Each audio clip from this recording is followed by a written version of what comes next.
Një natë pa fjalë, Limi dhe Eliona, nata kishte rënë ngadalë, si një perde e trashë që mbulon gjithçka pa pyetur askënd. Dritat ishin zbehur, zhurmat ishin fashitur dhe shtëpia kishte hyrë në atë gjendje të çuditshme ku gjithçka duket më e vërtetë, më e zhveshur nga rolet e ditës. Ishte ajo orë kur njerëzit nuk shtiren më, sepse lodhja ua ka rrëzuar mburojat, Limi ishte shtrirë në shtrat. Pranë tij, Eliona. Nuk ishte një moment i zhurmshëm, as dramatik. Ishte një prani e qetë, pothuajse e papritur, por që kishte ardhur natyrshëm, pa u shtyrë nga askush, pa u imponuar nga rrethana. Dy njerëz, dy frymëmarrje, një natë dhe gjatë përpara, ata nuk folën shumë. Në fakt, pothuajse as pak. Dhe pikërisht kjo heshtje ishte ajo që e bënte momentin të rënë në kuptim. Sepse ndonjëherë, kur fjalët mungojnë, mendimet flasin më fort, Limi shikonte tavanin, ndërsa mendja e tij udhëtonte larg. Ditët e fundit kishin qenë të mbushura me tension, me përplasje, me keqkuptime, me njerëz që flisnin për të, për zgjedhjet e tij, për ndjenjat që supozohej të kishte. Ai ishte mësuar të mbante peshën e fjalëve të tjerëve, por nata kishte një mënyrë të veçantë për t'i nxjerrë gjërat në sipërfaqe. Eliona qëndronte pranë tij, e qetë. Frymëmarrja e saj ishte e rregullt, e ngadaltë.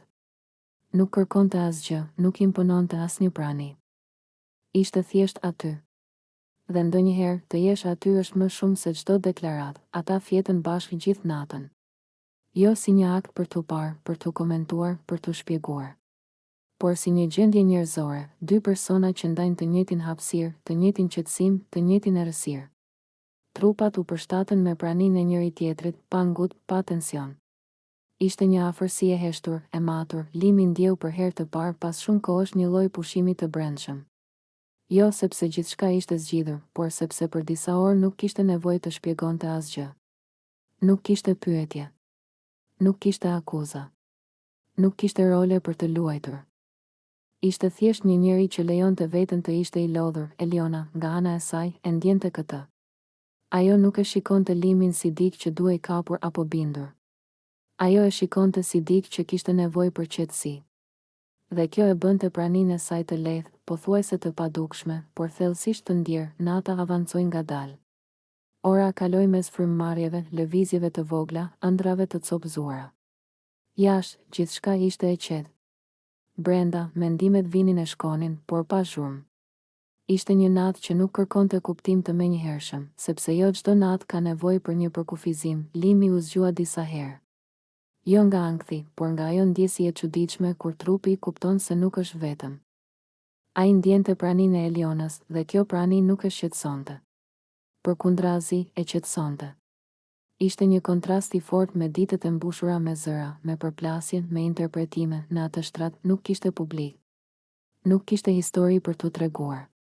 Nuk kishte asnjë detyrim për të qenë dikush tjetër përveç vetes. Eliona flinte. Ose ndoshta bënte sikur flinte.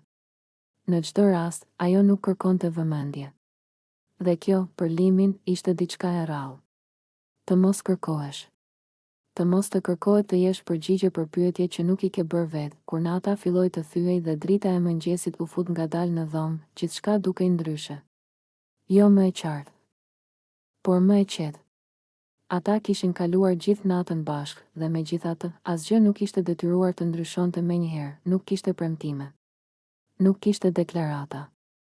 Nuk kishte nevojë për etiketa, ishte thjesht një natë e ndarë dhe ndonjëherë, pikërisht këto netë janë më domethënëse.